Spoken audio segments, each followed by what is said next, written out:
Hello, Heli. Thank you so much for joining us from Germany, Kiel.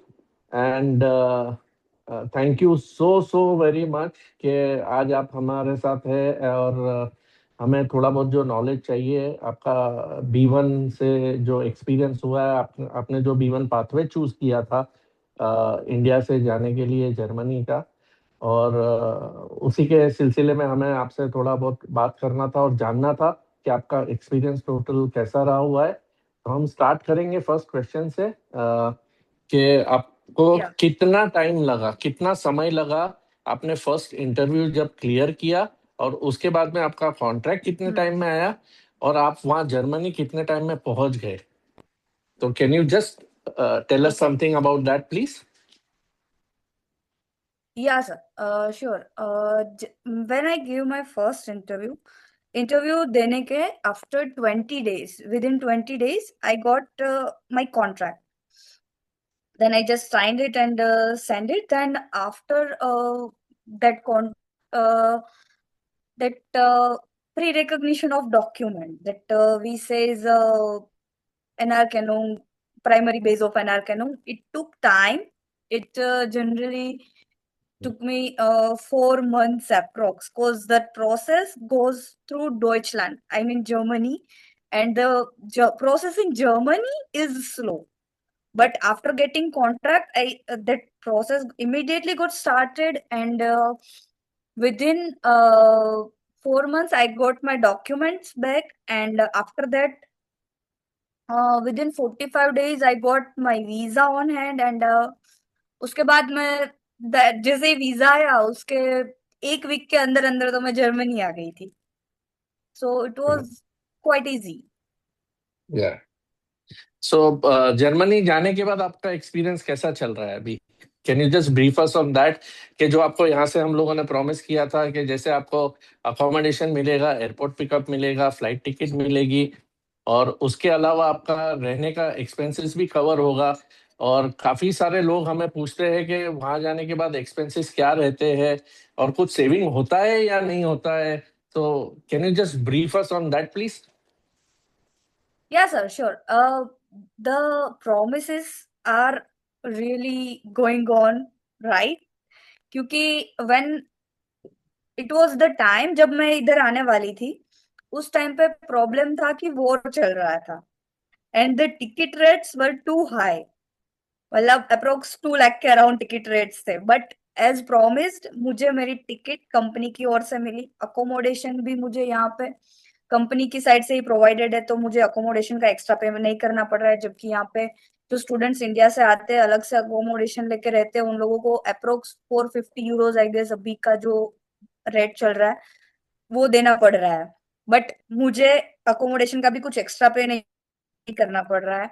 And yes मुझे airport pickup भी मिला था, मुझे accommodation भी मिला, एंड मुझे मेरे एक्सपेंस कवर करने के लिए यहाँ से स्टाइफन मिल रहा है. It is like approx 800 euros मुझे मिल रहा है. सो अगर मैं मेरा यहाँ का ग्रोसरी का खर्चा देखूं तो मैक्सिमम टू मैक्सिमम 220 यूरोज होएगा. 220 यूरोज से ज्यादा खर्चा नहीं आ रहा है. एंड बाकी का जो रेस्ट है वो आप अपने अभी खर्चे पे डिपेंड करता है कि आप अपने ऊपर कितना खर्चा कर रहे हो. सो सेविंग्स डेफिनेटली होती है. मुझे स्टार्टिंग का जो मेरा मंथ था, मतलब मैं यहाँ पे 15 अप्रैल को आई. सो 15 अप्रैल से लेके मुझे जो हाफ जो स्टाइफंड मिला था 400 यूरो, उसमें से मेरा टोटल 200 यूरोज मेरा खर्चा हुआ था. उसमें से 200 यूरोज मेरा सेव हुआ. And after that I got my next stipend on the 1st of May, I guess. Yes, 1st of May I got my stipend. And sorry, 1st of June, 31st of May I got my stipend for month of June. And it was my full stipend.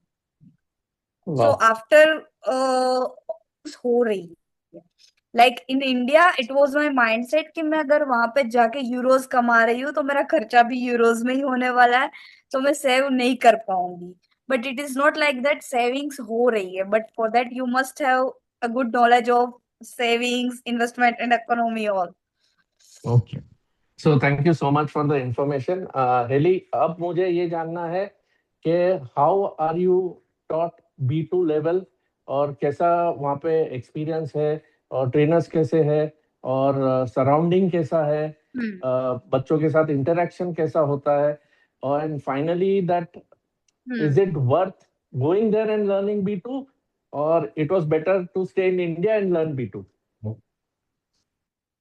No, no, no, no, no. I would recommend just give your B1, B1 exam in India and come to Germany. Because in India, I also listen so things like so much things like you have to give your B2 exam, then only you can go there. But it's not at all. You can definitely come with B1 level to Germany and trust me it is not like कि इधर आके B1 के साथ आप कुछ कर नहीं पाओगे. B1 के साथ आप नॉर्मल कन्वर्सेशन बहुत इजीली कर सकते हो. जर्मन्स भी मतलब थोड़ा बहुत आप उसको जर्मन में स्लोली कन्वर्सेशन स्टार्ट करते हैं तो जर्मन्स भी हमें सामने से हेल्प करते हैं. दे ऑल्सो नो कि हम बाहर से आ रहे हैं. सो ऐसा भी नहीं है कि बहुत रूड है. And the class environment here is really good because the difference in Indian class and German class are like too much. In India, we learn in our own methods. We definitely learn German, but in our own methods. And here, the tutors are teaching in the different thing. It's completely different. I never feel that I am in my class. I always feel it is like just a normal group interaction.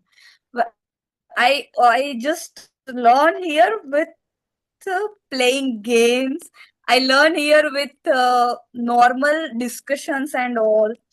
And it is really good to learn B2 in Germany.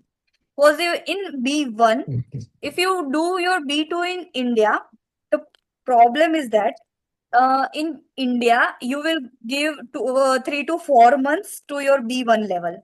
Then you will also get 4 to 5 months of that process time. So you will almost spend 10 months in India and then you will come to Germany. And after that, you also won't be able to get in interaction that much because the difference from Indian B2 and difference from German B2, it's literally a huge difference. Our Indian B2 is equal to German B1. When I came here, I really felt that it's it's my best decision to come here with B1. And and you also learn कि अगर हम कहीं बाहर जाते हैं, हम कहीं बाहर शॉपिंग करने जाते हैं, घूमने जाते हैं, तो हम यहाँ पे जर्मन में बात करनी पड़ती है. हमें जर्मन लोगों के साथ जर्मन में ही बात करनी पड़ती है. And that thing by this you will learn a lot क्योंकि वो सामने से आपको सिखाएंगे कि ये यहाँ पे तू गलत बोली, यहाँ पे ऐसा नहीं बोलना. So by doing mistakes you will learn. तो यहाँ पे आके B2 सीखना it is the only best choice a man can make. And the other thing is यहाँ का एनवायरमेंट.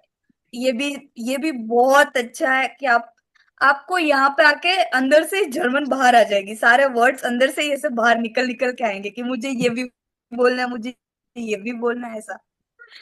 अच्छा सो हेली, यस, और एक यहाँ चीज पे मुझे आके पूछना जर्मन था. सीखना इट इज डेफिनेटली गुड. या हेली, मुझे और एक चीज जानना था कि after learning B2 lot of people have doubts in yes. Mind क्योंकि यहाँ से जो B2 करके जा रहे हैं उन्हें केनेस प्रूफिंग करने के लिए टाइम मिल सकता है या क्या दिक्कतें आती है वहां पे. Have you interacted with somebody in Germany who has come with B2 language from India, और हम लोग जो B1 करके जा रहे हैं और जो वहाँ B2 आप पढ़ने वाले हो उसके बाद में आप केपी पढ़ेंगे, और इंडिया से जो B2 करके आ रहे हैं जो हॉस्पिटल में असिस्टेंट नर्स बोल के काम कर रहे हैं और उनको केपी करना है, उनमें और आप में क्या फर्क आने वाला है? कुछ आपने इंटरेक्शन किसी से किया है अभी तक?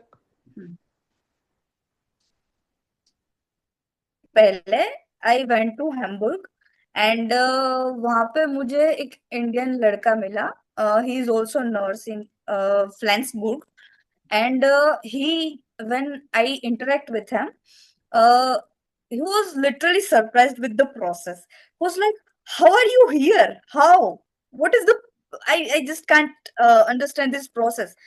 Cause वो लड़का यहाँ पे आया B2 करके यहाँ पे आया. यहाँ पे आके एज असिस्टेंट नर्स जॉब लगी. And with assistant nurse job, he is studying his Cantonese proofing. He is doing his class. Okay, but problem is that कि हॉस्पिटल वाले उसे अभी मतलब आफ्टर 1 year उस वो लड़का यहाँ पे 1 साल से काम कर रहा है. एंड स्टिल हॉस्पिटल वाले उससे ऐसा बोल रहे कि तू अभी और 6 महीने के बाद यहाँ पे कैंटनीज प्रूफिंग दे पाएगा.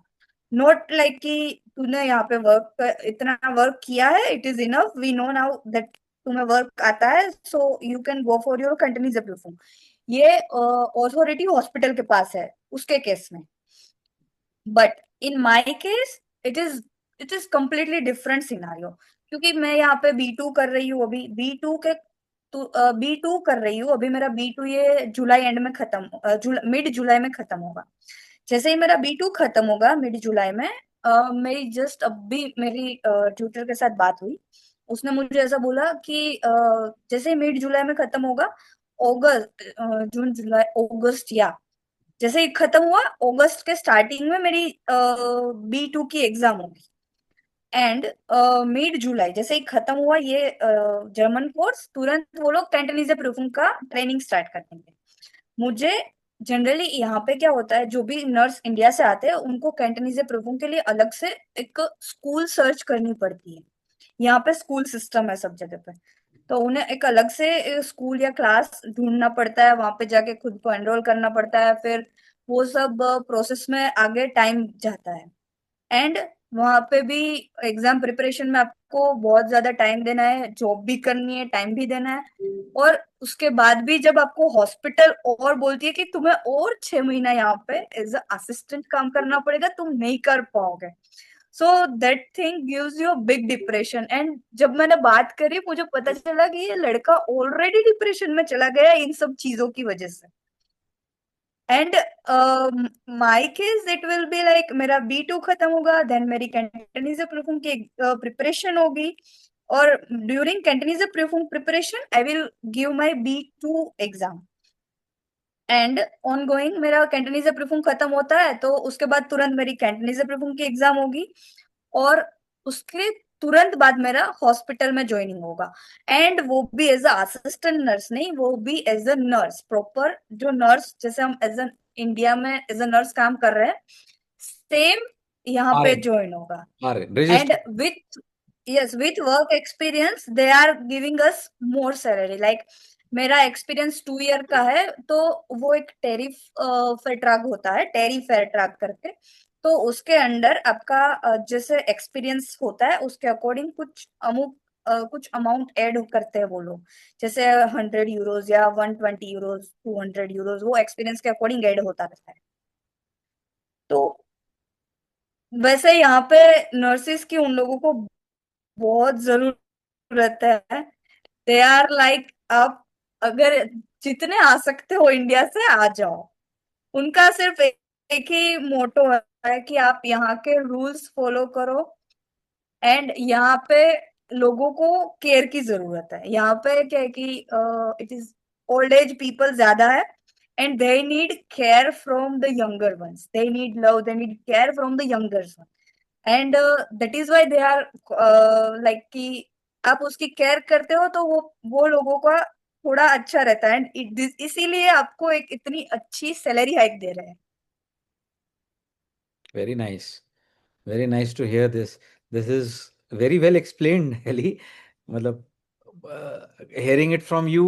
तो सर मुझे तो सर ये समझ में आता है हेली के एक्सपीरियंस से कि यहाँ से जो इंडिया से नर्स का जो ड्रीम है B2 करके जाने का और वहां पे KP करने का और डिपेंडेंस को वहां ले जाने का, ये तो मुझे लग रहा है कि डिस्टेंट ड्रीम है. क्योंकि अगर उनको 1.5 साल तक अगर सिर्फ KP एग्जाम करने तक ही हॉस्पिटल में असिस्टेंट नर्स बना रहे तो फाइनली जब वो नर्स बनेंगे और फिर डिपेंडेंट को लेके जाना पड़ेगा, so it is going to take 1.5 years to 2 years of time. 2 years of time, yes. So I think this Definitely, B1 definitely. pathway, what we are showing to candidates is like, is very nice pathway.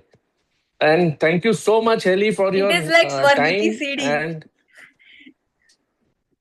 Yeah, Yeah. it is like Swarg ki seedhi. और Like आपने इतना it is a very good escape from B2.